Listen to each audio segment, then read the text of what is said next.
Hey YouTube, coming at you with the Fantasy Cup team. This one built around Whimsicott. I forgot to put my V's in. Sorry, it's a whatever Whimsicott. Doesn't matter too much. Not in this meta, but it is a kind of core breaker in the fact that like you have like Flygon, so it hits Flygon can't really throw anything at you because you're fairy and grass, so it resists everything. And then you have AZUMARILLs everywhere, so you can hit super effective with the grass knots. It was a really good Pokemon. So I tried to build it with a couple Pokemon. I'm like, okay, your biggest weakness is fire. Let's build it with a dragon on the front. So I started with Haxorus, and then like maybe I do like an ABB style team with like a Reggie, try and draw out a fire, and then punish it with the dragon, and then go free in the back.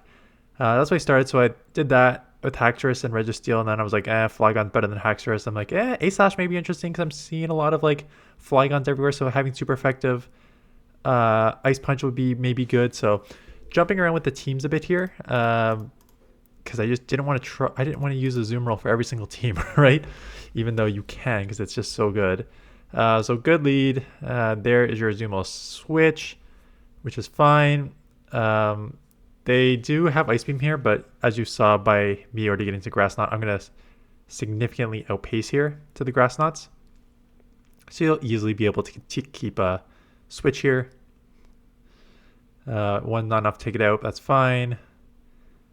Get another one off. This will take out or grab a shield, but if I grab a shield, then I'll just be able to take it out next time, so they just let it go. The thing with Whimsicott is I'm sure this is going to come back in, and I'm going to get to a Moonblast. I was always surprised how much resisted moves did from a Whimsicott, right?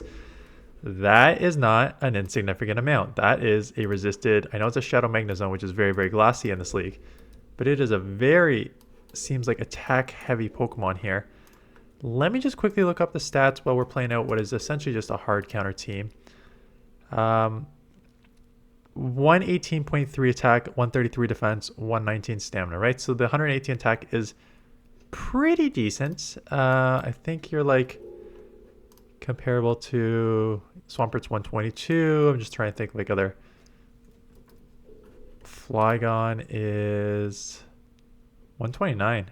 Oh wait, that's shadow bonus, sorry. Where's non-shadow bonus? Oh, 129 plus shadow bonus. Okay, wow. So 129 Flygon's pretty attack heavy, which is why it's pretty good. But so the 118 is pretty decent for an otherwise what is okay bulk Pokemon. Overall stat product, not amazing, but not bad. They try and catch, which I was kind of aware they were going to do. So able to get this and then get the Zap Cannon off for the win. So even though it's a hard counter team, like still put a lot of work. And that's why I ended up moving to Flygon eventually. The thing with Haxorus I put in because I wanted an answer to like pure steals. Because if you have Whimsicott, you don't have an answer to steals. And I wanted to resist fire. So I'm like, a counter user dragon, that makes sense. But then it's just like Tapu Fini, Azumarill. There were a couple other things. Whimsicott.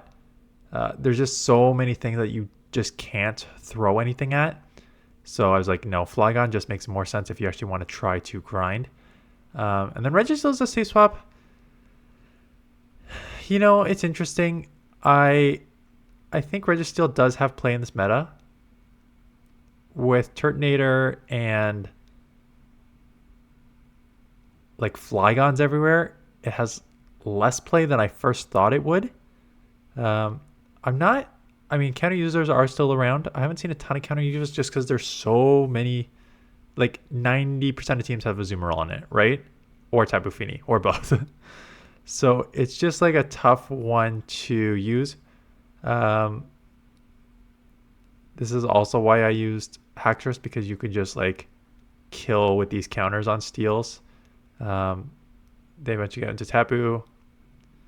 So I will get a Grass Knot off here. This will do obviously super effective. Tapu's way glassier than, yeah, and there is your one shot. So they may be able to get to 2 moves here, but I am now going to get to 1 here.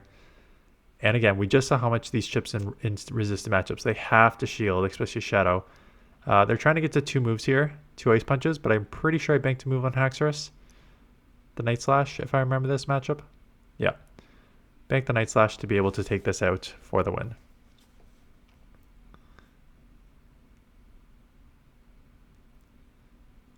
So another decent lead. Fairy Wind Weezing. I think this is another reason. Yeah, Fairy Wind Weezing is the third sort of Pokemon that I was like, okay, Haxorus is not really cutting it because Haxorus, you don't have anything to throw, and then Whimsicott, you don't have anything to throw.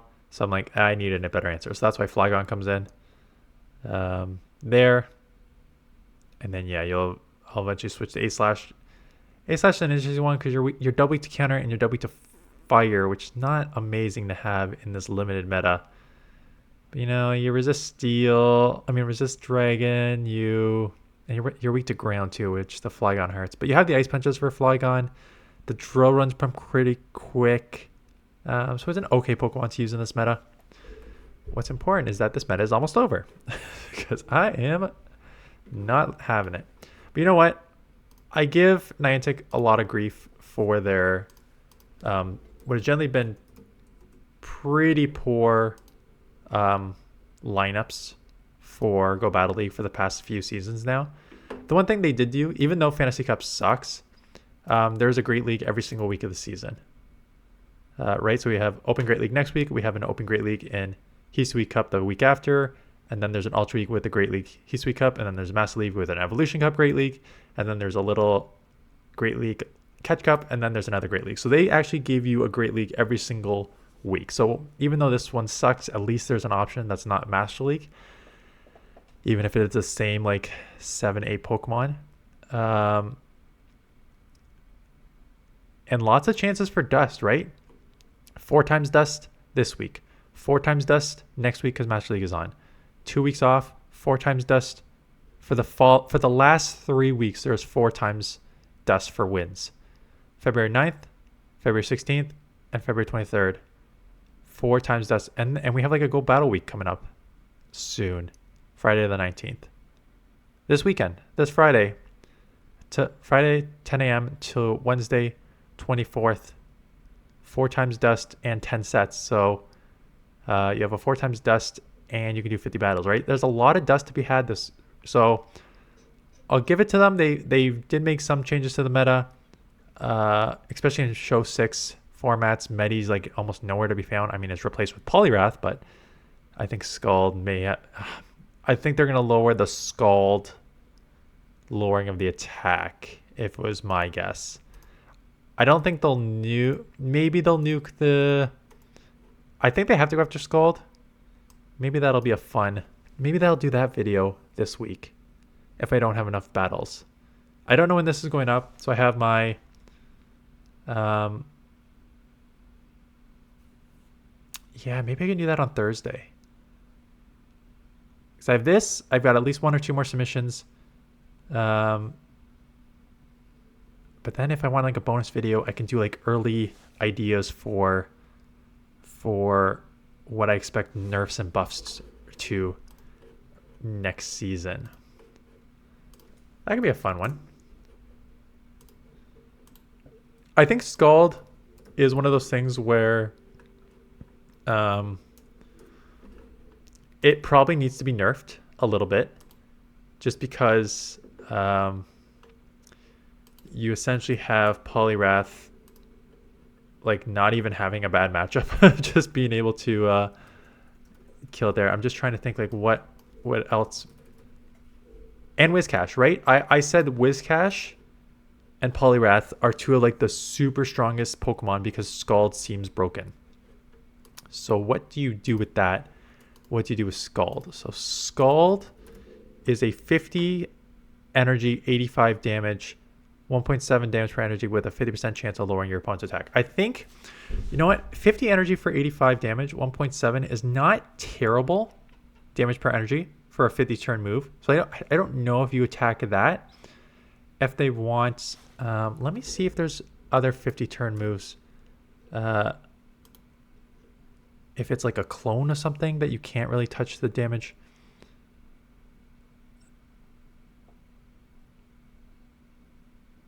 So Scald is 50 over 85. You know, comparables, you have Power Whip as 50 over 90, so that's better. You have Scorching Sands, which is 50 over 80. I'm wondering if they bring it in line with Scorching Sands, because Scorching Sands is So Scald is 50 energy, 85 damage, 50% chance of lowering your attack, while Scorching Sands is 50 energy, 80 damage, 1.6 damage per energy, and 30% lowering your opponent's attacks. So if you want to make it a mirror, if you want to lower, not substantially, but if you want to lower Scald so Whiscash and Poliwrath aren't as dominant, you just make it a mirror of Scorching Sands. You lower the damage by 5, and you lower the chance of lowering your opponent's attack by 20%. And I think that will move Poliwrath and that down. Lickitung, I feel like Lickitung needs to be nerfed, and maybe it's the Power Whip. I'm seeing what else has Power Whip. Fairthorn. There's not a ton of stuff that uses Power Whip. And that's the thing. Power Whip, like I said, is already above, in terms of energy and damage, above Scald. I mean, you don't have to lower the attack percentage, but you could lower the attack by like 5 to 10 to move it in line with like Sludge Bomb or stuff like that. That is an option if you want to attack Lickitung. I don't know if they will.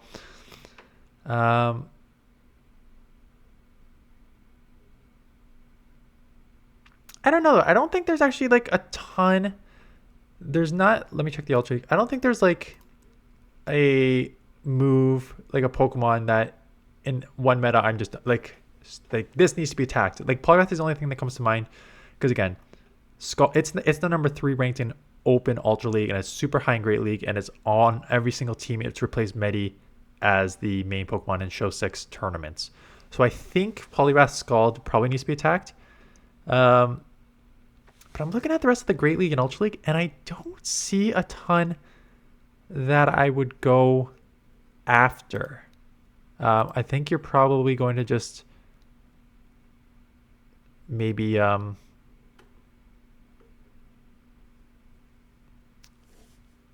I don't think you're going to go after a ton of these other moves. I think you maybe just like buff other moves or give Pokemon new moves, quite honestly. But I'll think about it if I can do a video. Let me know in the comments below. Maybe I'll put this out on a Tuesday afternoon to give me time to read some comments and do a video for Thursday. Let me know if you see any moves that probably need to be attacked. And then I'll look at them and I will either nerfed or buffed. And I will maybe shoot a video for Thursday as a early, like a mid-season review of potential new nerfs and buffs for next season, because I think that would maybe be better than just doing the same friggin' limited meta teams. But so yeah, this morning I've got my really strong team of this. I'll throw this out Tuesday afternoon. I know for sure that I've got at least one more viewer submission, if not 2. I'm working on my top team for that, so that I can probably do 2 Wednesday, and then we'll do like a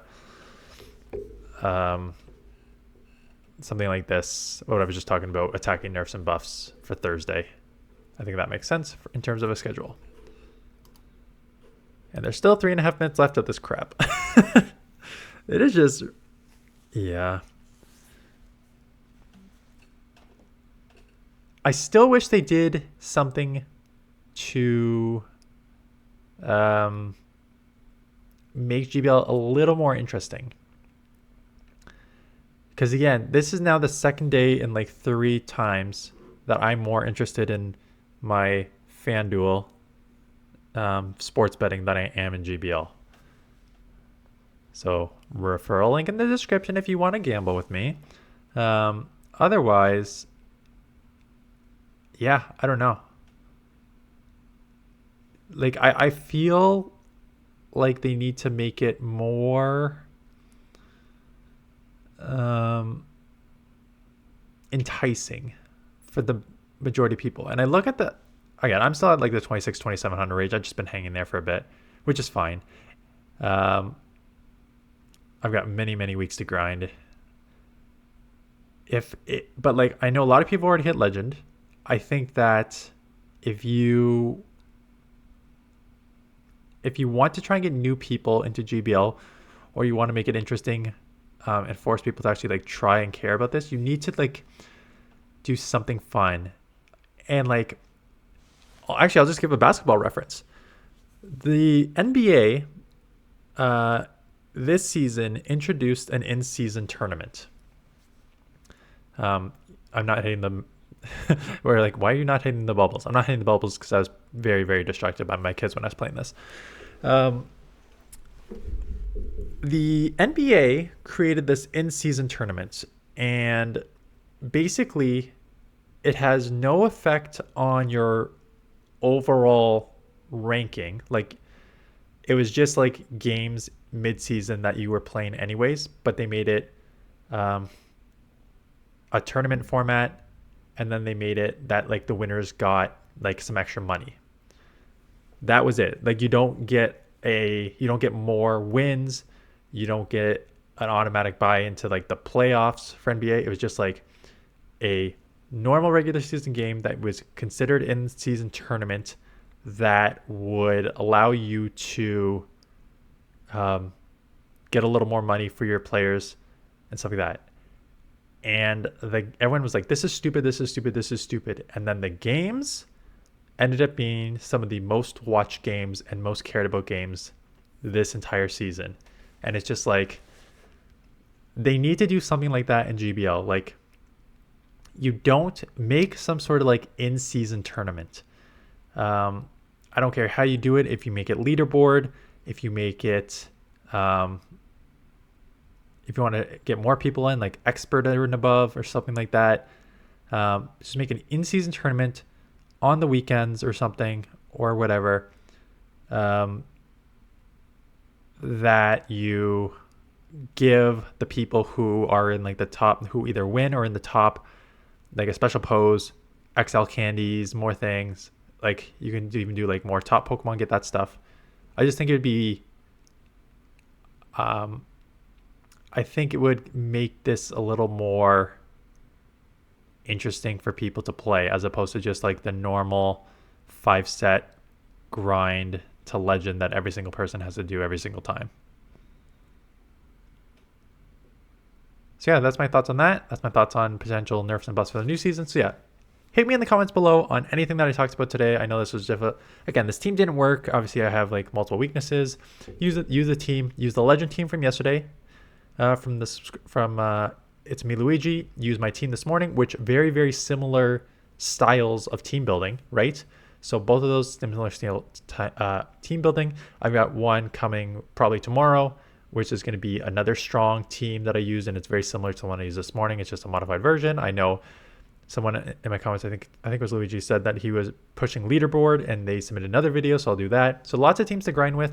This video should be focused on talking about what you think nerfs and buffs are for next season, what they can do to make GBL more interesting. If you gamble on sports, let me know. We can like chat about it. Maybe I'll set up like a group for like bets and stuff like that, just because I'm more interested in that than I am in this game right now. Anyways, that is it. Thanks for watching. See you guys in the next one.